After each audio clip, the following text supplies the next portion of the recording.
Mateus, capítulo 5, verso 1 a verso 12. Nós vamos, esta manhã, completar com versos 10, 11 e 12. Vendo Jesus as multidões, subiu ao monte. E como se assentasse, aproximaram dele os seus discípulos. E ele passou a ensiná-los, dizendo: Bem-aventurados humildes de espírito, porque deles é o reino dos céus. Verso 4, pode ler vocês. Bem-aventurados os mansos, porque herdarão a terra.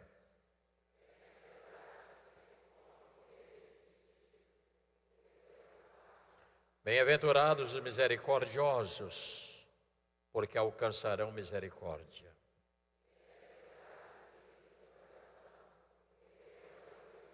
Bem-aventurados os pacificadores, porque serão chamados filhos de Deus.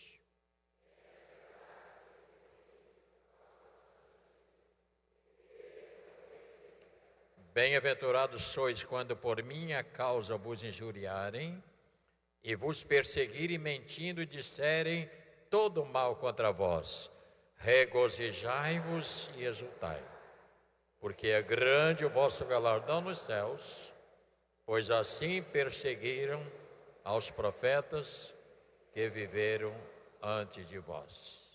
Oremos. Nosso Deus e Pai, no nome de Jesus nós oramos, agradecidos pela Tua palavra, pela oportunidade que temos de ler a Tua palavra, Senhor. Obrigado. E que esta palavra nos ajude a subir mais um degrau no conhecimento, principalmente da Tua vontade. Porque, Senhor, para nós como cristãos, se não for a Tua palavra, o fazer a Tua vontade, não tem sentido a nossa vida cristã. Por isso, ajuda-nos com esta palavra, em nome de Jesus, e todos digam amém. Por gentileza, pode tomar o seu lugar. Desde o início eu tenho falado sobre este sermão que compõe de, primeiro, o total deles são 8 pontos para serem analisados. Vai de 3 e vamos finalizar fechando no final com os 3, 10, 11 e 12. E eu tenho falado que cada um deles, irmãos, é um degrau. E nós colocamos aqui eu coloquei na minha mente como que uma quantidade de degraus enormes. E você sabe que para você subir neste degrau que eu estou aqui, o que é que você tem que fazer? Tem que pisar o primeiro. E o primeiro degrau, nós falamos o quê? Bem-aventurado o quê? Você não sabe? Não acredito. Bem-aventurados os humildes. Então, o primeiro degrau, os humildes de espírito. Há pessoas que nunca serão salvas porque não têm humildade suficiente para reconhecer Jesus como seu Salvador. Vive num mundo de arrogância, de achar que não precisa, que não é isto. Isto significa uma arrogância. E não é capaz de ser humilde para saber que é preciso se curvar diante do Senhor. Há pessoas difíceis, pessoas até algumas que não acreditam em Deus, só na hora que estão passando por aperto que diz: ai meu Deus. Porque também a única coisa que ele sabe falar é na hora do sacrifício. Então eu tenho dito aqui que são degraus, que você vai subindo um por um, e nós falamos sobre todos eles.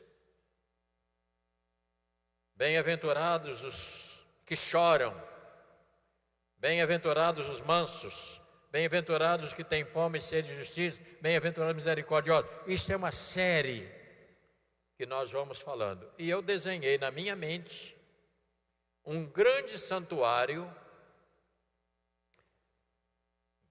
redondo, por onde você chegar, subindo a escadaria, você encontra uma porta para entrar.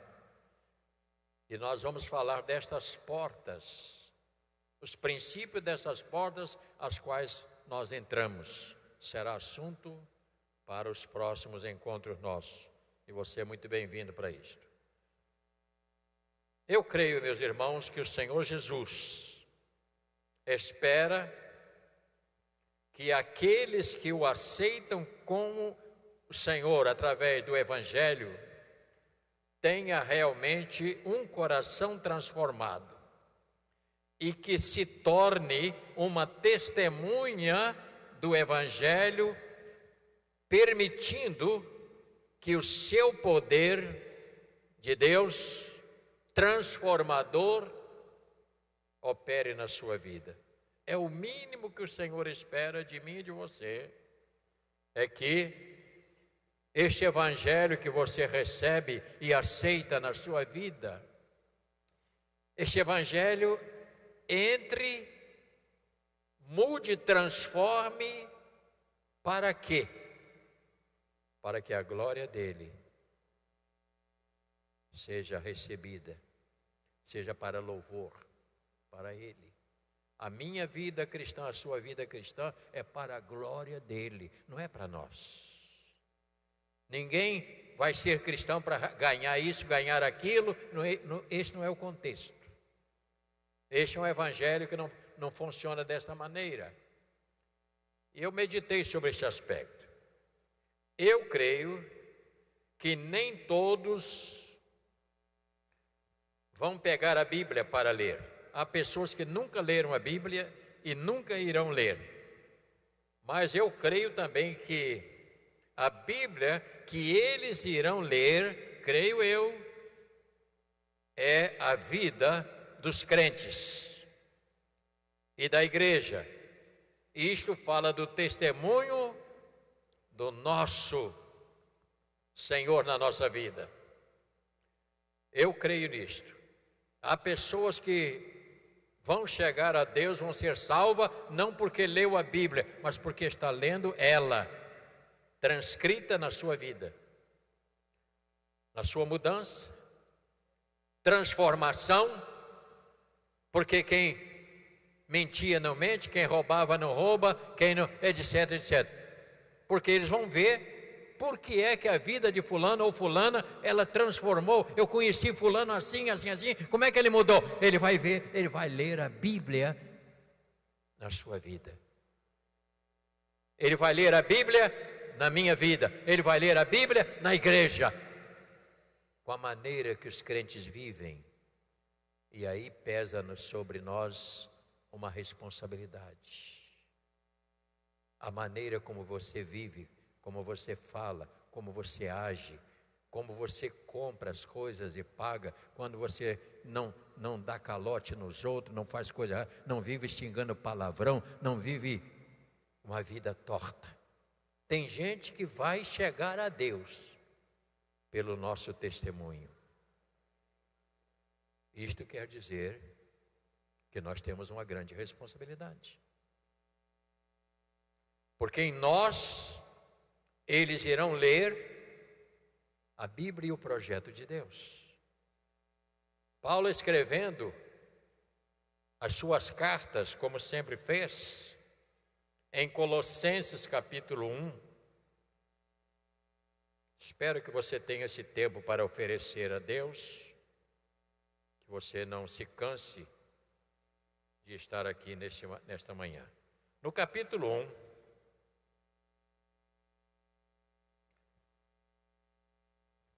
Colossenses capítulo 1. Essas cartas de Paulo, ele estava escrevendo para as igrejas. E ele então falava sobre qual seria o comportamento. Verso 24 diz assim: Agora me regozijo nos meus sofrimentos por vós. Preencho o que resta das aflições de Cristo na minha carne, a favor do seu corpo, que é a igreja. Ele dando o seu testemunho. Da qual me tornei ministro, de acordo com a dispensação da parte de Deus, que me foi confiada a vosso favor, para dar pleno conhecimento à palavra de Deus. Versículo 26. O mistério que estivera oculto nos séculos e das gerações, agora todavia se manifestou nos seus santos. Verso 27, leia. Aos quais Deus quis dar a conhecer qual seja a riqueza da glória deste mistério entre ti. Isto é, Cristo em vós,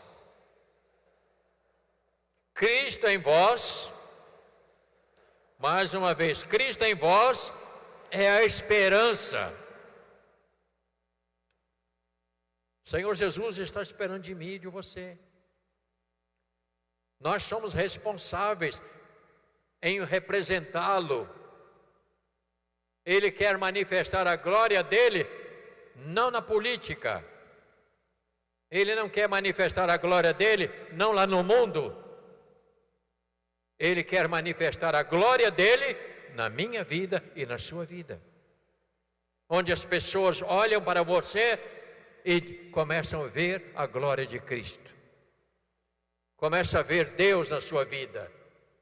E isto é o que Deus espera, e é o mínimo que Ele espera. Que a igreja do Senhor, que nós como igreja, sejamos um livro em que as pessoas podem ler.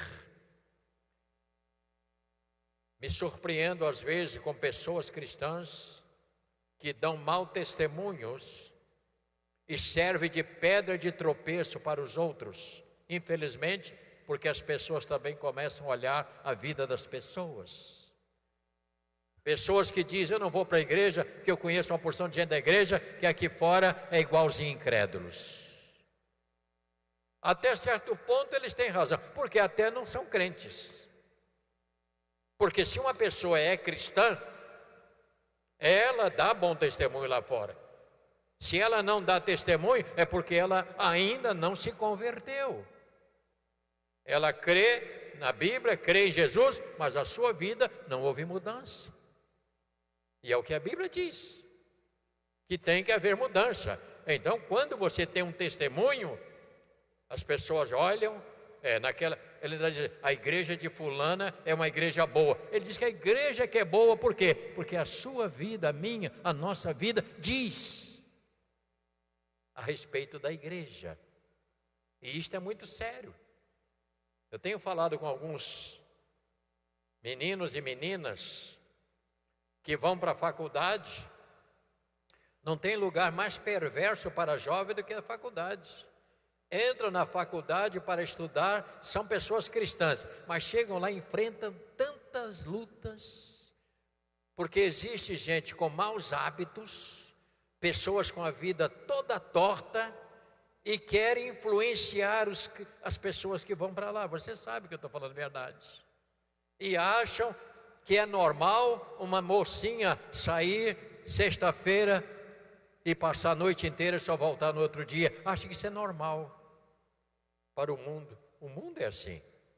E uma pessoa cristã que não se submete a isso, ela é quase que discriminada dentro da turma, porque ela não se submete a esta vergonha, que é uma vergonha. E eu tenho conversado com algumas que estão fazendo faculdade e me dizem, bispo, é uma coisa horrível, as pessoas não respeitam. Pensam que as meninas são prostitutas, pensam que os rapazes são prostitutos e querem que vivam uma vida errada. E quando você realmente tem Cristo na sua vida, o Evangelho, você não se submete a esta vergonha. Por acaso eu estava vendo a televisão E veio uma turma lá que pegaram em São Paulo e prenderam, tudo garoto de menos de 25 anos, aquela fila com a mão amarrada um no outro, preso, por assaltar e entrar na casa dos outros e matar e roubar. Que coisa horrível. Que vergonha para o pai e uma mãe desses rapazes. Como é que ele fica perante os vizinhos? Sabe quem é aquele? É filho de fulano, que está preso. Que tristeza. Nós temos procurado aqui na igreja ensinar os nossos jovens, nossas crianças, não para fazerem pessoas quadradas, porque eu tenho muita gente aqui na igreja, muitos que estão ali na juventude, são formados, estudam, são pessoas que estão vencendo. Nós temos muitos. E eu tenho essa preocupação em ensinar, ajudar, tentando. Cuidado. Ao contemplar estes degraus, que dá um total de 8, e estes últimos, irmãos, é chamado de o sofrimento e sacrifício de Cristo, que nos sustenta como cristãos para enfrentar as perseguições e as lutas que surgem diante de nós. Então, se você olhar aqui, verso 10, dá agora uma olhada, por gentileza, versos 10, o que garante, esses versos 10 e 11 e 12, eles são a chave do assunto, porque diz assim: bem-aventurados os perseguidos por causa da justiça, porque deles é o reino dos céus. Bem-aventurados sois, quando por minha causa vos injuriarem e vos perseguirem, e mentindo disserem todo mal contra você. Ele diz assim: regozijai-vos e exultai, porque grande é o vosso galardão no céu. E ele diz: porque assim perseguiram os profetas que vieram antes de vocês. Há pessoas que se convertem: eu estou passando por muita tribulação, tal. Eu digo, graças a Deus. Graças a Deus. É sinal que a sua vida mudou. Só ouvi 2 amém lá atrás, gente. Quando você vê um crente falar com você assim: minha irmã, depois que eu fui para o evangelho, eu estou sofrendo tanto, assim, graças a Deus, irmão. Fala assim com ela. Quer dizer que você ainda quer que... Não, é porque você é um testemunho. Agora, o que você não pode fazer é tentar brigar. Ou também, se você dá motivo para as pessoas te pisar. Porque tem crente também que bota a cara na reta para apanhar. E para essa eu digo, bem feito. Porque uma coisa é você sofrer por Cristo e outra coisa é você sofrer porque você comete coisas erradas ou se submete. Precisamos, portanto, ter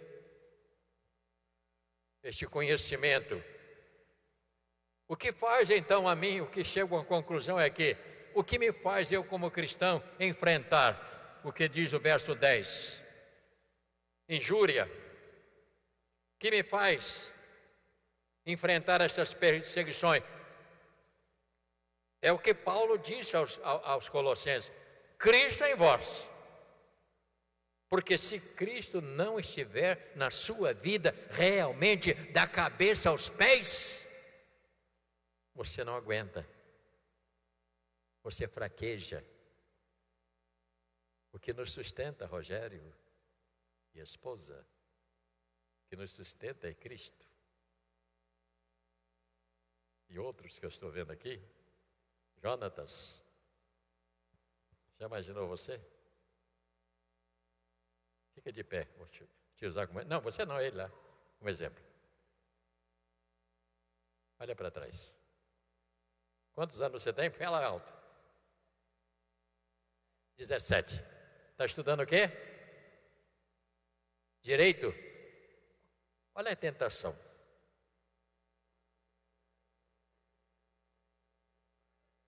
Garoto dele chega lá na faculdade, meu Deus, o pessoal filho, chegou gente nova. Se não for crente, meu filho, vai fraquejar. Não é verdade? Já sofreu alguma coisa? Graças a Deus. Você está entendendo o que eu estou falando? Esse é o problema. 17 anos, já está estudando direito. Filho único, né? E filho único. Tocando o seu teclado, estudando. Estes são os vencedores. Aleluia, estes são os vencedores. Então eu queria que você entendesse essa mensagem desta manhã. Se a sua vida está incomodando e as pessoas estão te perseguindo, você deve dizer: Senhor, obrigado, porque o Senhor está sendo visto na minha vida.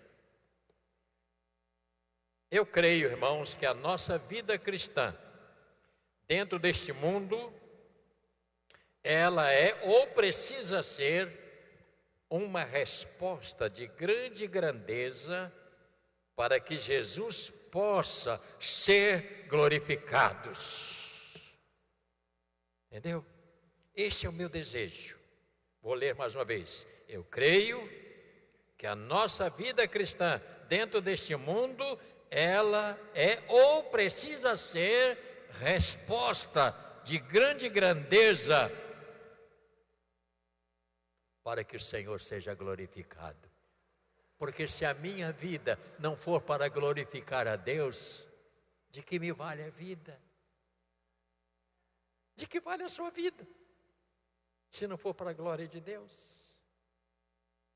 Isso não impede você ser um bom advogado, um bom médico, um bom pedreiro, um bom profissional liberal, qualquer outra área. Isso não impede. Um bom comerciante. Não é, Zé Carlos? Difícil. Comércio hoje, sabe para quem? Eu estou entendendo. O governo hoje te cobra o imposto antes de você vender mercadoria. Quando entra na sua casa a mercadoria, já cobra imposto. Está tirando tudo que tem direito do sujeito.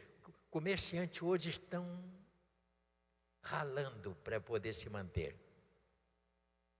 Ele está mais vigiado do que Fernandinho Beiramar, que não está tão vigiado assim, que ele continua fazendo seus negócios. Estou dizendo a você como isso é difícil nos dias de hoje, em todos os setores. Em todos os setores está havendo esse sofrimento. A beleza deste sermão que mostra, revelando como o homem se chega a Deus. Primeiro você vê, 3, olha para o texto, 3, 4 e 5. Ali está como o homem se chega a Deus. Dá uma olhada aí agora. Só para você entender um pouquinho mais que você já sabe. 3, 4 e 5. 3, 4 e 5. Vamos lá. Só para você ver. Bem-aventurados os humildes de espírito. Eles chegam até a Deus. Bem-aventurado é a porta. Verso 4, bem-aventurado o que chora, porque às vezes acontece. É ele chegando a Deus. Verso 5, bem-aventurados os mansos, ainda é. Bem-aventurado que tem fome e sede de justiça, ele está chegando a Deus. Mas quando chega no verso 7, olha para o texto, 7, 8 e 9, dá uma olhada, e assim a gente entende melhor. Bem-aventurados, o quê?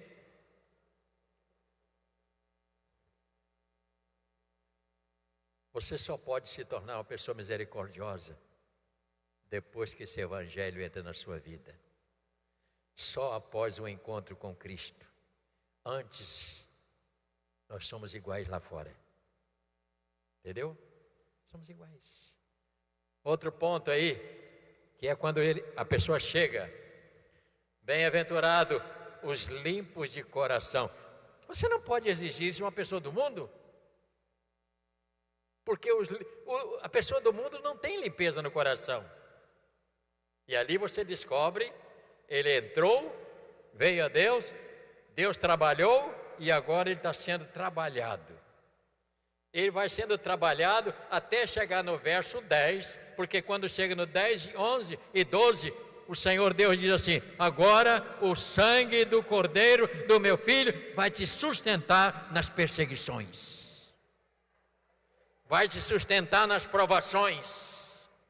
Por quê? Porque você entrou na minha família. Eu estou dizendo o que a palavra diz. Você entrou na minha família, e ao entrar na minha família, você tem proteção. Não é assim que nós fazemos com os nossos filhos? Protegemos. Impossível alguém que não se converte ter a proteção de Deus. Impossível.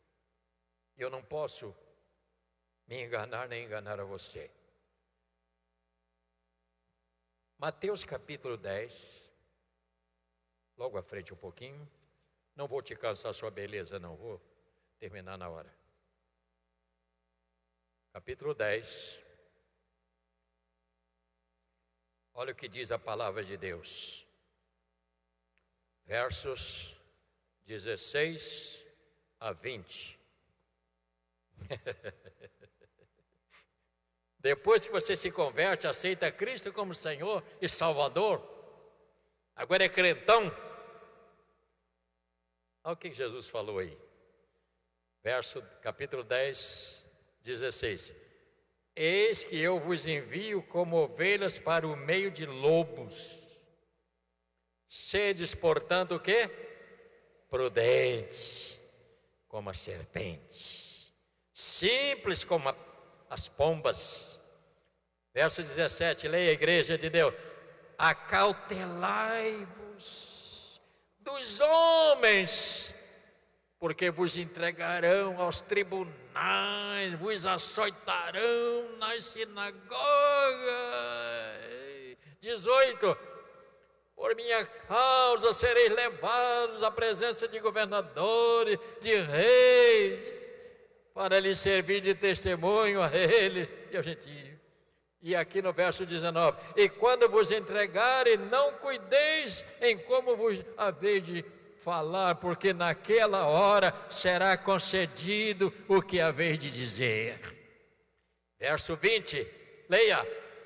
Visto que não sois vós que falais, mas o Espírito de nosso Pai é quem fala por vós.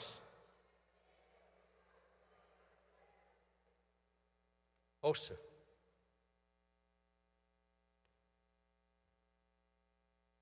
Essas são as promessas que Ele te manda para o meio de lobos, de gente perversa, mas você não será atingido, porque Ele vai te sustentar, Ele vai te guardar, Ele vai te dizer: esse é meu. Versículo conhecido. Quem não souber isso é porque ainda não leu a Bíblia. Os que são de Cristo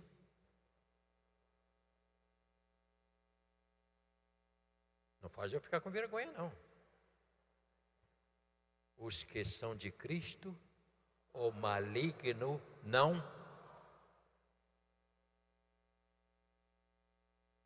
É verdade, irmão. Vamos repetir mais uma vez, lá em cima na galeria também. Os que são de Cristo. Agora nós vamos falar aqui embaixo e eles vão responder lá em cima. Aqui embaixo. Os que são de Cristo. Aqui embaixo também falou, é eles agora lá em cima. Glória a Deus. Irmãos, é uma proteção muito grande quando nós pertencemos ao Evangelho do Senhor. Eu estou terminando, hein? Só falta uma hora. Portanto, vemos verso 6, Deus se voltando para o pecador, revestindo com a justiça. Qual justiça? A de Cristo, porque eu sou justificado por Ele. Glória a Deus. E agora eu sou capacitado a viver dentro deste mundo. Daí vemos, irmãos, o Filho de Deus, recém-chegado, né? Operando maravilhas. Chegou no mundo operando maravilha. Ele também sofreu, ele foi rejeitado, ele passou por tantas coisas. Mas ele venceu. E eu quero dizer a você uma boa notícia. Se você perseverar, você vai vencer a todas as etapas. Se você perseverar, você vai vencer a todas as etapas. Porque quem fez a promessa não é homem, é o Senhor que pode cuidar e nos ajudar. Que o Senhor te abençoe. Que o Senhor continue enriquecendo o seu coração. Portanto, chegamos às portas. Agora nós subimos os degraus, estamos nesta parte de fora, para entrar dentro das portas, que cada um vai ter a sua porta para entrar. E eu creio que vai ajudar bastante a você e a mim, porque todo sermão, até verso 7, finalzinho, do capítulo 7, final, é um sermão dado pelo Senhor para os cristãos. É para você. E nós vamos beber dessa água boa, tá bom? Que o Senhor te abençoe, que o Senhor te guarde. Espero que você tenha sido um testemunho lá no seu lugar. Esse dia eu estava conversando com uma pessoa que diz assim: eu entrei num ônibus, um ônibus cheio, uma rapaziada tudo sentada de perna cruzada, e vendo as senhoras, coitadas, já de idade, ninguém se levanta para dar o lugar. Eu duvido que uma pessoa cristã faça isso. Duvido. Que ele tenha coragem de ver uma senhora de idade em pé e ele sentado. Tem alguns que dizem assim: quisesse chegasse mais cedo.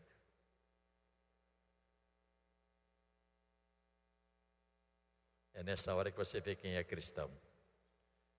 Eu agora estou numa boa, graças a Deus. Eu entro na fila que não é a minha, e a pessoa diz: olha, tem uma fila do senhor ali.